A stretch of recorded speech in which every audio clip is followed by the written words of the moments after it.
Once there was a young rat named Arthur who could never make up his mind. Whenever his friends asked him if he would like to go out with them, he would only answer, "I don't know." He wouldn't say yes or no either. He would always shirk making a choice. His aunt Helen said to him, "Now look here, no one is going to care for you if you carry on like this. You have no more mind than a blade of grass." One rainy day, the rats heard a great noise in the loft. The pine rafters were all rotten, so that the barn was rather unsafe. At last the joist gave way and fell to the ground. The wall shook and all the rats' hair stood on end with fear and horror. "This won't do," said the captain. "I'll send out scouts to search for a new home." Within 5 hours, the 10 scouts came back and said, "We found a stone house where there is room and board for us all. There is a kindly horse named Nellie, a cow, a calf with a garden with an elm tree." The rats crawled out of their little houses and stood on the floor in a long line. Just then, the old one saw Arthur. "Stop," he said coarsely. "You are coming, of course." "I'm not certain," said Arthur, undaunted. "The roof may not come down yet." "Well," said the angry old rat, "we can't wait for you to join us. Right about face. March." Arthur stood and watched them hurry away. "I think I'll go tomorrow," he calmly said to himself. "But then again, I don't know. It's so nice and snug here." That night there was a big crash. In the morning some men with some boys and girls rode up and looked at the barn. One of them moved aboard and he saw a young rat, quite dead, half in and half out of his hole. Thus the shirker got his due. Kit. The quick little kitten thinks it's a bit of pretty big fish. Dress. Many of Jeff's best friends slept in mesh tents in a pleasant weather. Trap. The harrowing black cat dashes at any man and lands on the plaid carriage. Lot.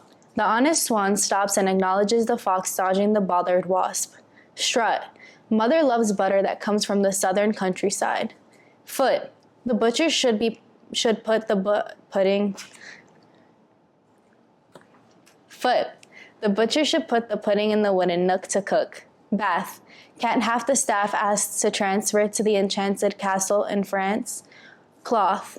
Lawrence often offers Ross a Florida orange and horribly strong, frothy Boston coffee. Nurse. The early bird preferred the earthy worm. Fleece. These unique machines teach people to speak and reason. Face. The raven waits until late day for the great wave to break. Palm. Father and Ma said to calm the facade in the Nevada Plaza. Thought. The small walrus caught the hawk in the salty water. Goat. The rose slowly grows in Owen's old grove. Goose. Beautiful music booms and humans move to the groove. Price. The shy writer types at night to fight the silence in mind. Choice. The spoiled boy hoists the toy from the soil. Mouth. Mountains of flowers crowd the grounds about the house. Near. Deirdre's fear seriously interferes with her ideal career. Square. Beware of scarce fairies, rare mares, and scary prairie bears. Start. The Sahara party marvels at the far start on the safari. North. Laura's warm are a reform store's horse for the important war. Force. The adorable boar snores hoarsely and notoriously hoards imported pork. Cure. The tourist endures rural tours of Europe and procures gourmet bourbon. Happy. The coffee, salami, spaghetti, and macaroni are ready. Letter. Sugar covers the tiger's whisks. Comma. Bertha's and Cinderella's saga is a drama. R. Richard, Wilbur, and Harry are running around the treacherous river. L. Linda and Ali pull belly muscles laughing laboriously. And G. The singing, mocking is swinging on the ring and ding the awning. The thespians gather and breathe 3 authentic breaths together. H. Harry and Hilary happily harvest heaps of herbs behind the beehive. Yod. The cute, dutiful blue cuckoo resumes cooing suitably, tunes enthusiastically. W. Stop. Will and Drew whistle when the wind blows. Sorry. Okay. W. Will and Drew whistle when the wind blows between the whimsical weeping willows. Ing. Miss Fanning is walking and hiking in Wyoming. S. Susie lives in her sister's house on Easy Street with her Siamese cats and Siberian Husky dog. How do you identify your gender?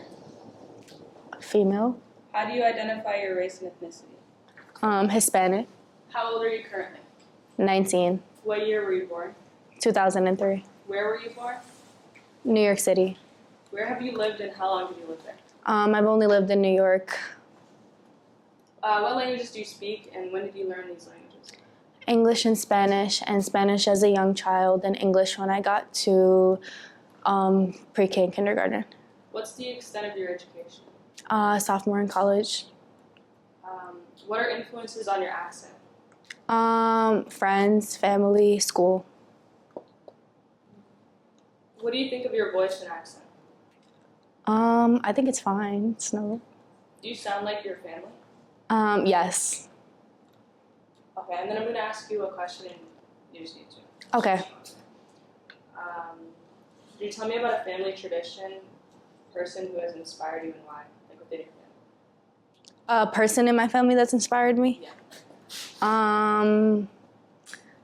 I would say my grandmother, and I feel like that's because she always does everything for her entire family, so she has always like put us first. Whenever we need something, she's the first one there, and so yeah.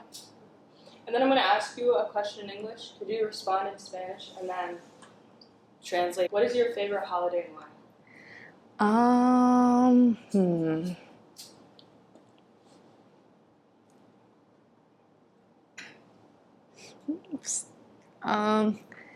La Navidad porque me gusta regalos. And I said Christmas because I like gifts. Perfect.